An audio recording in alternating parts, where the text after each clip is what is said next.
Think about this for a second. Right now, there are over 60 million Americans putting money into a 401k every single paycheck.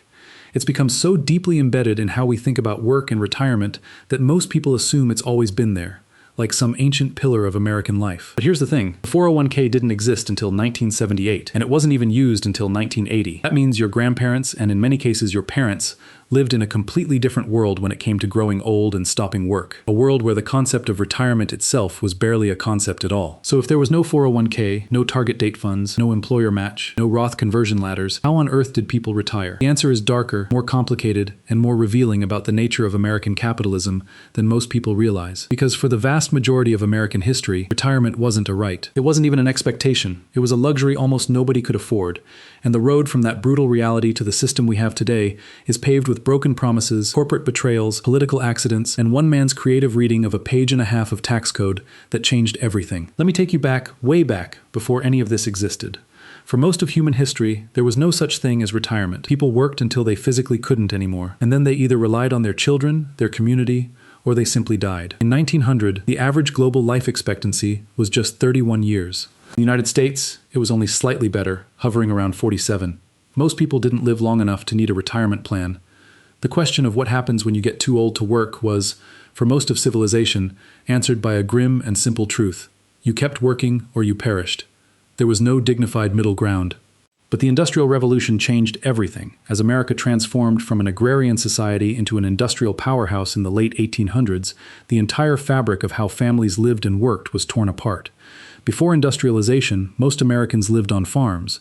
Families were large, and for good reason. Your children weren't just your legacy, they were your labor force and your retirement plan. When a farmer got too old to plow the fields, his sons and daughters took over. The elderly stayed on the family land, contributing what they could, cared for by the same household they'd spent their lives building. It wasn't glamorous, and it wasn't always kind, but it was a system. It had worked for centuries. Then the factories came. Young people flooded into cities like Pittsburgh, Cleveland, Chicago, and New York, chasing wages and a new kind of life. The geographic bond that had held families together for generations was suddenly severed. Sons and daughters who once would have stayed on the family farm were now hundreds of miles away, working 12-hour shifts in steel mills and textile factories. And the parents they left behind, they were on their own. This is where one of the darkest chapters of American social history begins. Because for the elderly who couldn't work, who had no family nearby, and who had no savings, there was only one place left to go, the poorhouse.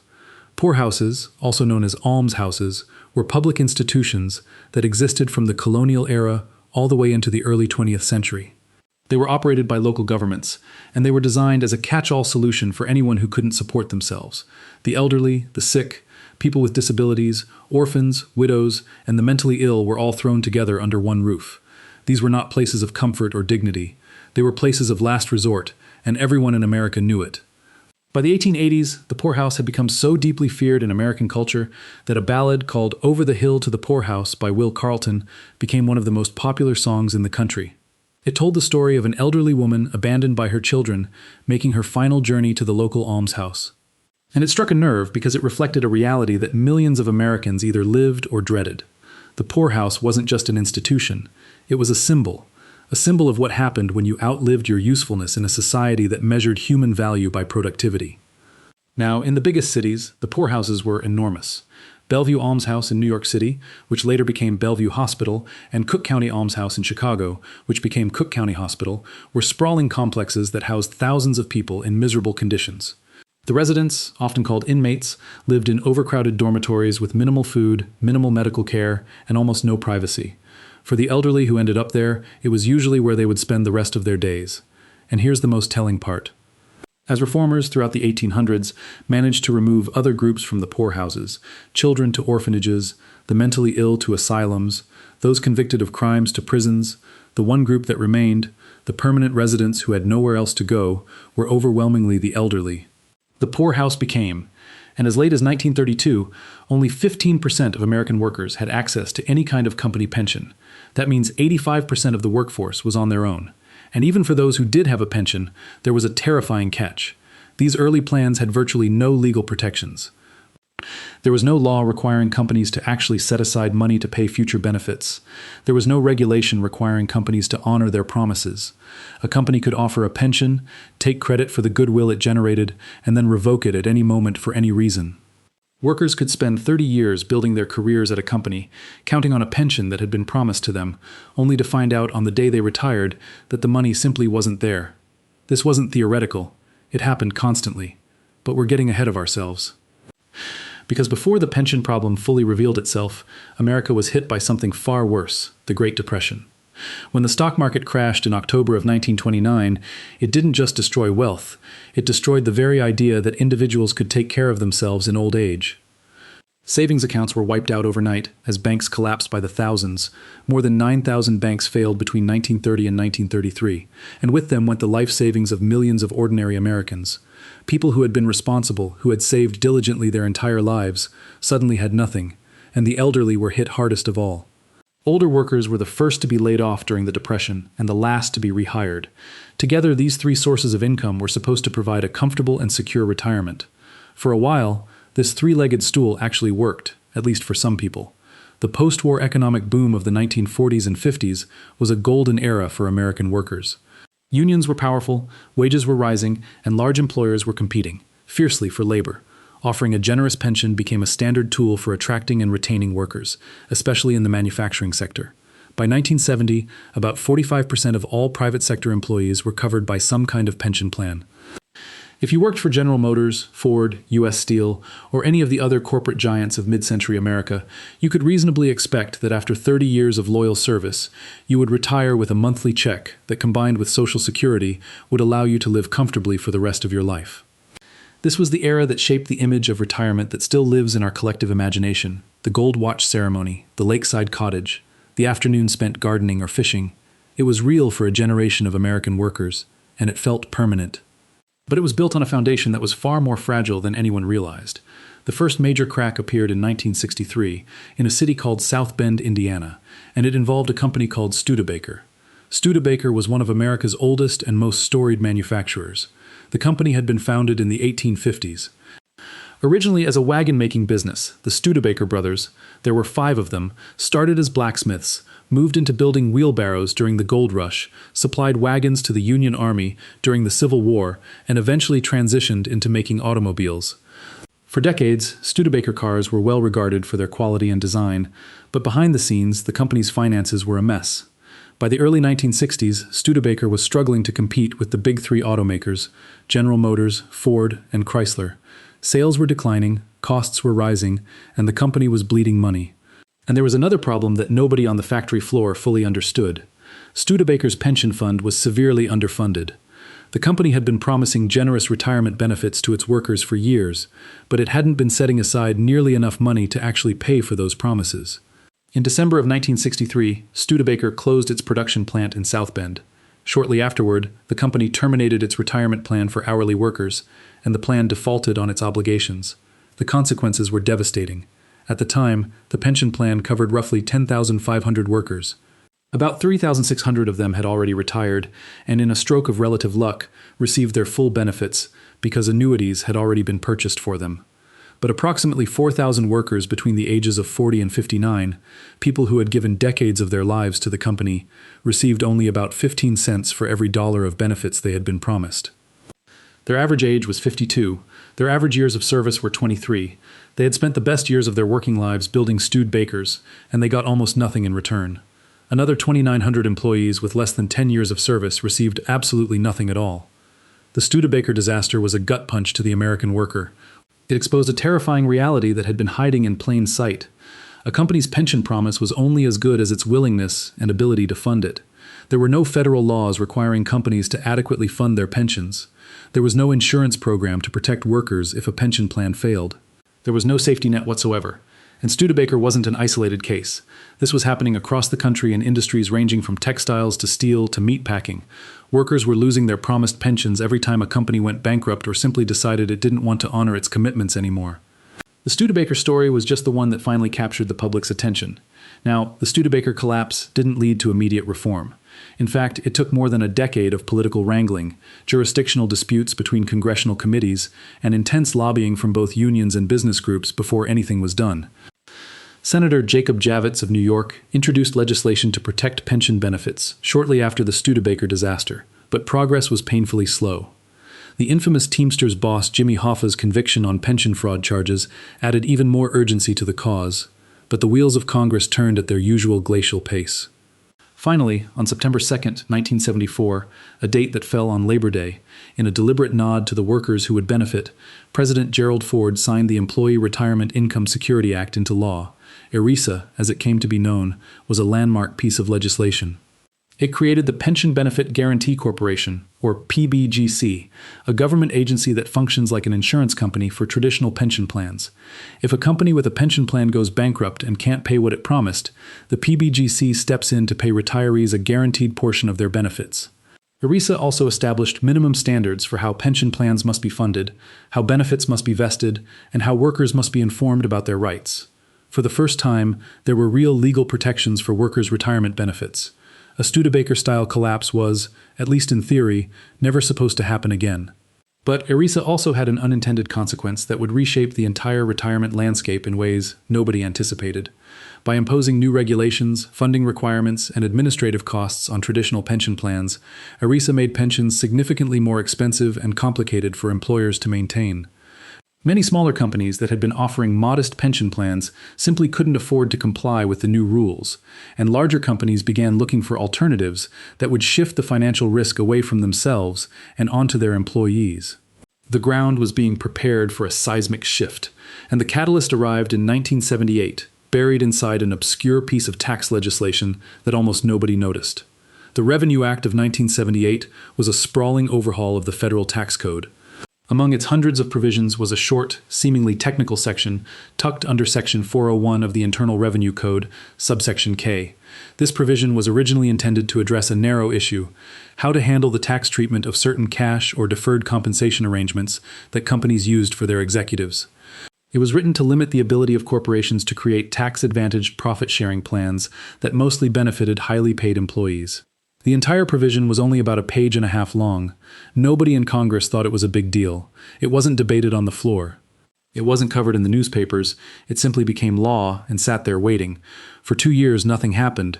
The provision became effective on January 1, 1980, but there were no regulations written to implement it, and nobody was rushing to figure out what to do with it. And then on a quiet Saturday afternoon in the fall of 1979, a benefits consultant named Ted Bennett was sitting in his office in suburban Pennsylvania, working on a project for a banking client. Bennett was reviewing the Internal Revenue Code, trying to find a creative way to help his client design a tax-efficient retirement savings plan. And that's when he saw it. Section 401, subsection K. Bennett realized something that nobody else had grasped. The language of this obscure tax provision could be interpreted far more broadly than its authors had intended. It didn't just allow companies to defer executive compensation. It could be used to create a plan where all employees, not just executives, could contribute a portion of their own salary on a pre-tax basis, and employers could add matching contributions to incentivize participation. This was, in Ben's own words, an aggressive interpretation. The provision hadn't been written with ordinary workers in mind. There was nothing explicitly saying employees could contribute their own pre-tax money, but crucially, there was nothing explicitly saying they couldn't either. Bennett saw the gap and drove a truck through it. He designed a plan based on this interpretation and pitched it to his banking client. The client turned it down, worried that the IRS would realize the tax implications and shut the whole thing down. But Bennett wasn't deterred. He implemented the plan at his own company, the Johnson Companies, making it the first 401k savings plan in the United States. He then used his business connections to introduce the concept to Treasury officials and helped steer the regulatory framework that would govern these new plans. In 1981, the IRS issued regulations that formally sanctioned the 401k as a retirement savings vehicle funded through salary deductions. The door was officially open. What happened next was an explosion. By 1982, major corporations like Johnson & Johnson, PepsiCo, and Honeywell were racing to set up 401k plans. The mutual fund industry saw an enormous new market and began designing products specifically for these plans. Financial services firms, brokerages, and insurance companies all piled in, eager to manage the trillions of dollars that would eventually flow through the system. Wall Street had found a new gold mine, and American workers were the ones filling it. By the mid-1980s, the 401k was everywhere, and as it grew, something else was quietly disappearing. The traditional pension. At the peak in 1975, private sector defined benefit pension plans had around 27 million active participants. By 2019, that number had been cut by more than half to about 12.6 million. Meanwhile, defined contribution plans like the 401k soared from 11 million participants to over 85 million in the same period. The shift was dramatic, rapid, and largely irreversible. Companies had powerful incentives to make the switch. A traditional pension is a defined benefit plan, meaning the employer promises a specific monthly payment at retirement and bears all the investment risk. If the stock market crashes or interest rates drops and the pension fund doesn't have enough money, the company has to make up the difference. With a 401k, which is a defined contribution plan, the employer's obligation ends the moment the matching contribution hits the account. Whatever happens after that, whether the market goes up or down, whether the employee makes wise investment choices or terrible ones, is entirely the employee's problem. The 401k didn't just change how Americans saved for retirement, it fundamentally transferred the risk of retirement from corporations to individuals. And this transfer happened so gradually, so quietly, that most workers didn't fully understand what was happening until it was too late. The original proponents of the 401k have been remarkably candid about this. Many of them have publicly said that the plan was never designed to be a primary retirement vehicle. It was supposed to supplement pensions and Social Security, not replace them. The forecasts used to sell the plan in its early days were by their own admission too optimistic. And Ted Bennett himself, the man who created the whole thing, has become one of its loudest critics. He has spoken publicly about how the system has been corrupted by high fees, how it opened the door for Wall Street to extract enormous profits from ordinary workers' retirement savings, and how he regrets that it helped push out traditional pensions, especially for workers who now must manage their own retirement funds without the expertise or resources to do it effectively. The numbers tell a sobering story. According to the Employee Benefit Research Institute, nearly half of Americans aged 55 and older have no retirement savings at all. The average American savings account holds about $41,700. But the median, a far more telling number, is only $5,300.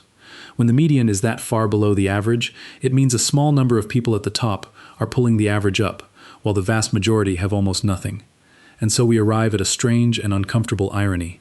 For all the innovation, all the legislation, all the financial engineering of the past century and a half, millions of Americans today face a retirement crisis that would be disturbingly familiar to their great-grandparents. They work until they can't anymore. They rely on family when family is available.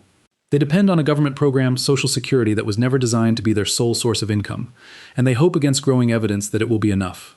The three-legged stool that Roosevelt envisioned is for millions of Americans collapsing. One leg, the pension, has all but disappeared from the private sector. Another leg, personal savings through the 401k, is failing the majority of workers who either don't have access to one, can't afford to contribute enough, or make poor investment decisions because they were never taught how to manage money. And the third leg, Social Security, is under constant political threat with debates about benefit cuts, eligibility age increases, and the program's long-term solvency dominating Washington every few years. What's fascinating, and what makes this story so relevant right now, is that every phase of this evolution was presented as progress. The poorhouse gave way to company pensions. Pensions gave way to Social Security. Social Security was supplemented by 401k plans. Each step was framed as an improvement, a modernization, a better way to handle the ancient problem of growing old without income, and each step did help some people. Pensions gave a generation of factory workers a dignified retirement. Social Security lifted millions of elderly Americans out of poverty. The 401k allowed disciplined savers and high earners to build substantial retirement wealth, especially during the long bull markets of the 1990s and 2000s. But at every step, the benefits were unevenly distributed.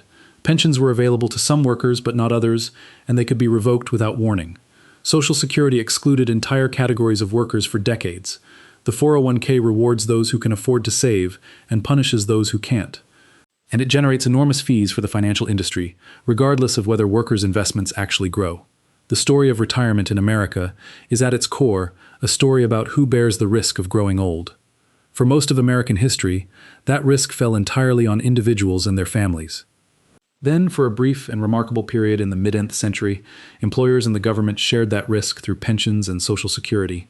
And now, through the rise of the 401k, that risk has been steadily shifted back onto individuals who are expected to navigate complex financial markets with little guidance, high fees, and no guarantee of success. The poor house is gone, thankfully, but the fear that drove people to dread it, the fear of aging without resources, without support, without dignity, that fear is alive and well in America today. It just wears a different face. Instead of over the hill to the poorhouse, it's a retirement calculator on a financial website showing you in cold digital numbers that you don't have enough, that you'll never have enough, that the system designed to protect you was never really designed for you at all. And maybe that's the most important lesson from this entire history. The 401k wasn't created by some grand social engineering project to help American workers retire in comfort. It was an accident, a page and a half of tax code, a benefits consultant with a creative interpretation, and an IRS that said, sure, why not? The entire retirement system that 60 million Americans now depend on was, in the words of the people who created it, never meant to carry this weight. So, the next time you log into your 401k account and see that balance, whether it's six figures or $600, remember this. The system you're relying on is younger than most of the people using it. It was built by accident, embraced by corporations because it saved them money, expanded by Wall Street because it made them money, and left to individuals because nobody else wanted the responsibility. That's the real story of how America retires. And if history is any guide, the next chapter is already being written by forces most of us won't see coming until it's too late. If this story changed the way you think about retirement, about your money, or about who's really looking out for your future, I'd appreciate it if you'd hit that subscribe button. We go deep on these stories, the ones that shape how power and money really work. And there's a lot more coming.